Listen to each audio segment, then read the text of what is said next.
Plano ng mga kaanak ng tatlong inaresto sa sugar mill ng mga Teves na magreklamo sa Commission on Human Rights. Kaugnay po yan sa panggigipit umano ng CIDG para raw idawit nila ang mga Teves sa mga nakuhang armas sa loob ng compound. Pinabulaan na naman yan ng mga otoridad at nakatutok si Salima Refran.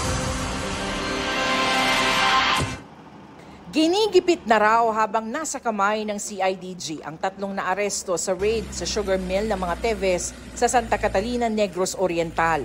Ayon yan sa abogado ng mga naaresto. Pinipressure sila na aminin na ang mga armas, alleged firearms na na-recover during the raid last time, ang nag-utos daw na magbaon noon ay si Congressman Teves as well as yung kapatid niya na si Governor Pride to file several malicious cases against them kung hindi makipag-cooperate. Dahil dyan, planong magreklamo sa Commission on Human Rights ang mga kaanak ng mga inarestong sina Nigel Electona, Jason Timtim at Dionilo Mayugma Jr. laban sa CIDG. May panawagan din sa Interior Secretary ang kampo ni Teves. Under nyo po ang mga kapulisan, pakitignan po itong ginagawang ito, please lang.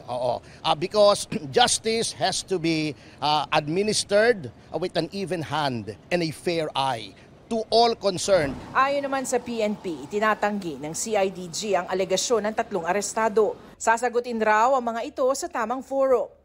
Naghain din ng CIDG ng dagdag na ebidensya sa pagpapatuloy sa preliminary investigation laban kina Congressman Arnie Teves at Jose Guimarangan para sa reklamong illegal possession of firearms, ammunitions, and explosives. Pinag-aaralan pa ng kampo ni Arnie Teves kung sasagutin yan sa isang counter-affidavit. Kaugnay naman sa alegasyon ng byuda ni Governor Roel Degamo na ang magkapatid na Teves ang utak sa pagpatay sa gobernador at prenesyohan na ang bawat ulo ng mga Degamo. Anong pruweba niya? Hindi naman po excuse yung ikaw ay bereaved, ikaw ay nagluluksa, na ikaw ay gagawa ng mga irresponsible statement. Pumirma naman ng waiver ng confidentiality si dating Governor Pride Henry Teves para masilip ng mga otoridad ang kanyang bank accounts at phone records. Bukas din daw ang board ng kanilang kumpanya na HDJ Ventures na magpasa ng resolusyon para buksan rin ang kanilang mga libro at ipakausap ang kanilang mga tauhan. Para raw ito makatulong sa investigasyon sa pagpatay kay Governor Degamo. Ito lang masasabi ko.